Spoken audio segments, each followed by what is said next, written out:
Want to set up auto-reorder household essentials on Walmart? In this video, I will guide you step by step on how you can do that. Now, to set up automatic reordering for household essentials on Walmart, you can utilize their subscription service. For this, launch open any web browser and search Walmart subscriptions.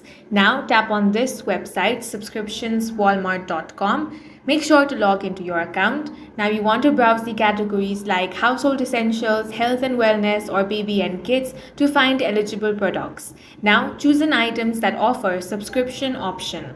Select how often you want the item delivered. Options typically include every week, month, or custom intervals. Now click subscribe to add items to your subscription list. Access and manage your subscriptions by visiting the subscriptions dashboard.